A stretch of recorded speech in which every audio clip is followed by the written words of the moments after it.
নমস্কাৰ পুনৰবাৰ স্বাগতম জনাইছো মোৰ চেনেললৈ আশা কৰো আপোনালোক আটাইৰে ভাল সম্পূৰ্ণকৈ ভিডিঅটো চাই থাকিব এইবিধ খাৰ ঘৰতেই প্ৰস্তুত কৰি উলিওৱা আৰু ইয়াৰ কাৰণে একেবাৰে সাধাৰণ বস্তুৰ প্ৰয়োজন হৈছে অৱশ্যে ইয়াৰ পদ্ধতিটো মই পিছলৈ দি দিছো ফুলত দিলে ফুলৰ কলি বহুত ওলাই আৰু ফলটো ই সুবিধাজনক গতিকে মই বনাই থৈছো তাৰ উপৰি বনাইছো এনেদৰে আৰু এটা বস্তু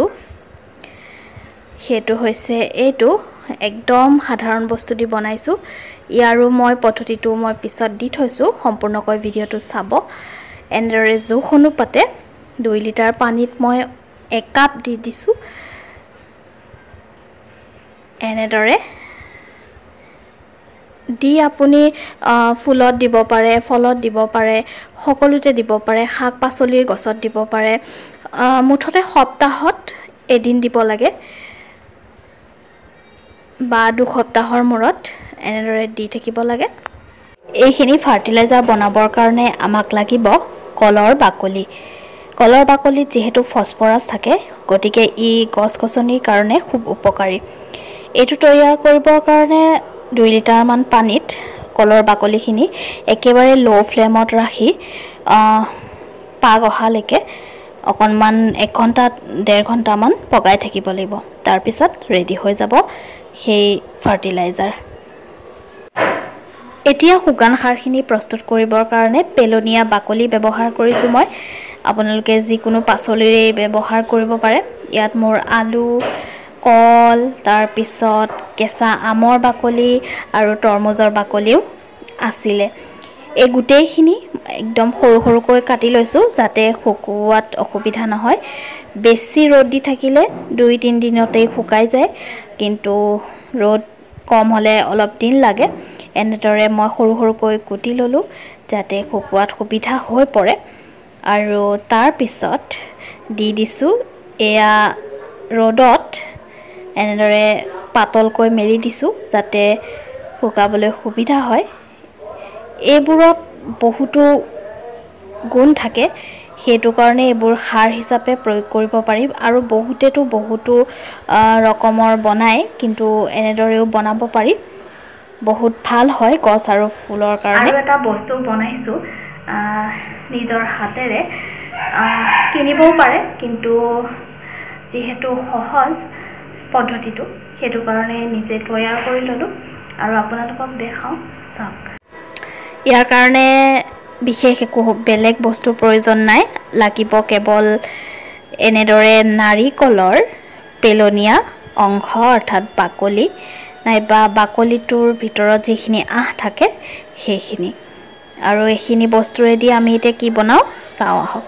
এনেদৰে মই গুটেই আহখিনি কুচাই লৈছিলো অলপ অসুবিধা হোৱাৰ কাৰণে মই সেইখিনি দেখুৱাব নোৱাৰিলো এনেদৰে গুচাই ল'ব আহখিনি হাতেৰে আৰু এনেদৰে মই গুচাই আৰু এয়া পটা ৰছী ব্যৱহাৰ কৰিব লাগিব প্লাষ্টিকৰ ৰছী ব্যৱহাৰ নকৰো মই আৰু এনেদৰে বাহ দুডালো কাটি লৈছিলো আমাৰ আছিলে ঘৰতে ৰং কৰা বাহ গতিকে এই দুডালো হৈ যাব মোৰ কাৰণে গতিকে এনেদৰে ইয়াত লগাই এবোৰ বান্ধি দিলো আৰু এটো যিখিনি আহ ওলাই আছে সেইখিনি ট্ৰিম কৰি দিম কেচি দি আৰু ট্ৰিম কৰাৰ পিছত দেখিবলৈ খুব ধুনীয়া হ'ব সুন্দৰ হ'ব এই আহবোৰ নাইকিয়া হৈ যাব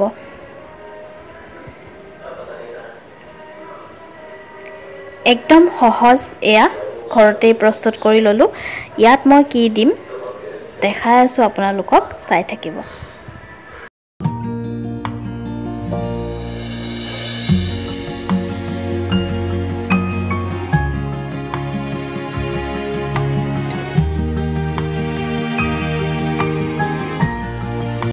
এই কামবোৰ কৰি থাকিবলৈ অৱশ্যে সময়ৰ প্ৰয়োজন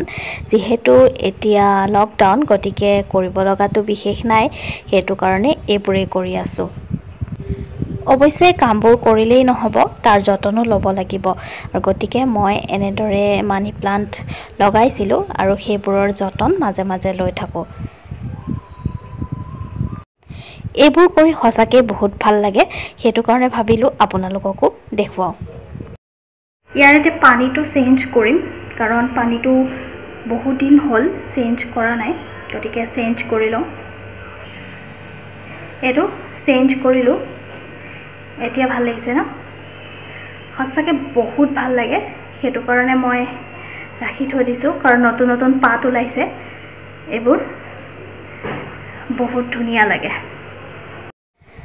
অৱশ্যে ইচ্ছা কৰিলে মই মাটিটো ৰুই দিব পাৰো টাবত কিন্তু মই এনেদৰে ৰাখিম বুলি ভাবিছো অকনমান ডাঙৰ হোৱালৈকে চাও কেনেকুৱা ধৰণৰ ইয়াৰ গতি হয় তাৰ পিছতে ইয়াৰ দিহা কৰিম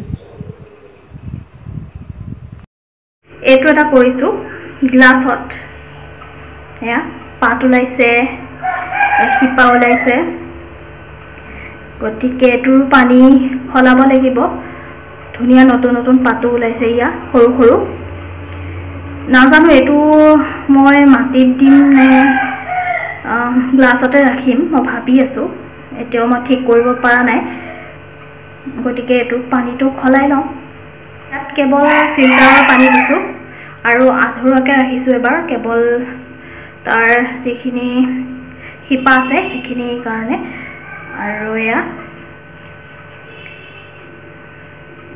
কেনেকুৱা হৈছে ক'ব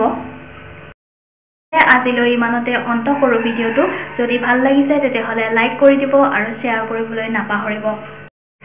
পুনৰ লগ পাম তেতিয়াহলে এটা নতুন ভিডিওৰে আৰু বহুতো নতুনত্বৰে ধন্যবাদ